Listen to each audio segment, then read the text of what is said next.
আমরা এখন এই যে কেটলিওয়ালা এই যে যে সুন্দর একটা দৃশ্য, খুবই চমৎকার এবং ইউনিক একটা আইডিয়া। এটা যে একটা খুব আকর্ষণীয় করছে। তা আমরা আজকে একটু ওই যে এখানে আমরা আসছিলাম একটু কফি খেতে আসছিলাম, কিন্তু এসে তাই এখন আমাদের কফি খেতে আসছিলাম কিন্তু নাই, শেষ হয়ে গেছে। মানে আমরা আসছিলাম, যদিও আমি ঢাকায় থাকি, ঢাকায় আমরা বিভিন্ন খুলনার যে বিভিন্ন ব্লগে ভাইকে দেখেছি এবং খুবই আকর্ষণীয় মনে হয়েছে, কিন্তু আজকে দেখতে আসলাম, দেখে আসলে আমাদের ওইখানে একটু দেরি হয়ে গেছে, এই কারণে হয়তো কফিটা শেষ হয়ে গেছে। যাই হোক, আসলে ভাইয়ার যে আইডিয়াটা মানে খুব ইউনিক, মানে খুব চমৎকার। যদিও আগে ইউটিউবে দেখছি, আজকে সরাসরি দেখলাম।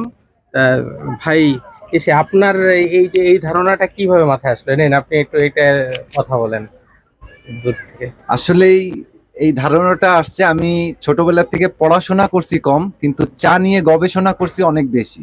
আপনি যদি কোনো চাওয়ালাকে জিজ্ঞেস করেন যে চায়ের আবিষ্কার কোথার থেকে, চায়ের উৎপত্তি কোথার থেকে এবং চা কত সালে আবিষ্কার হয়েছে, কেউ বলতে পারবে না।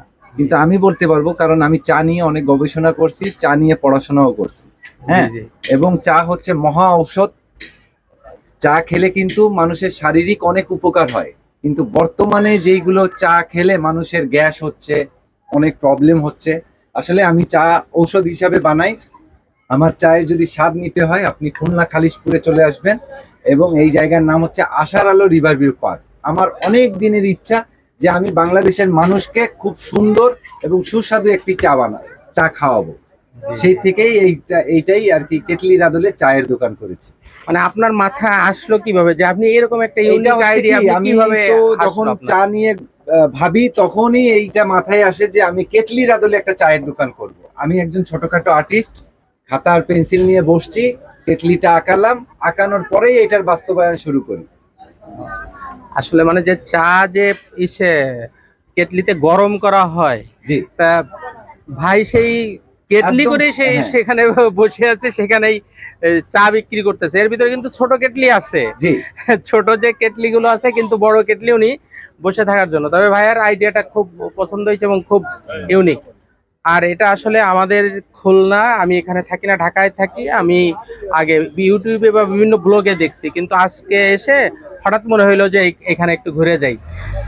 যাই হোক, ধন্যবাদ ভাই, আপনার ভালো লাগলো। আর আপনারা যারা খুলনায় আসবেন, যারা আমাদের এইখানে যে রিভার ভিউ আসার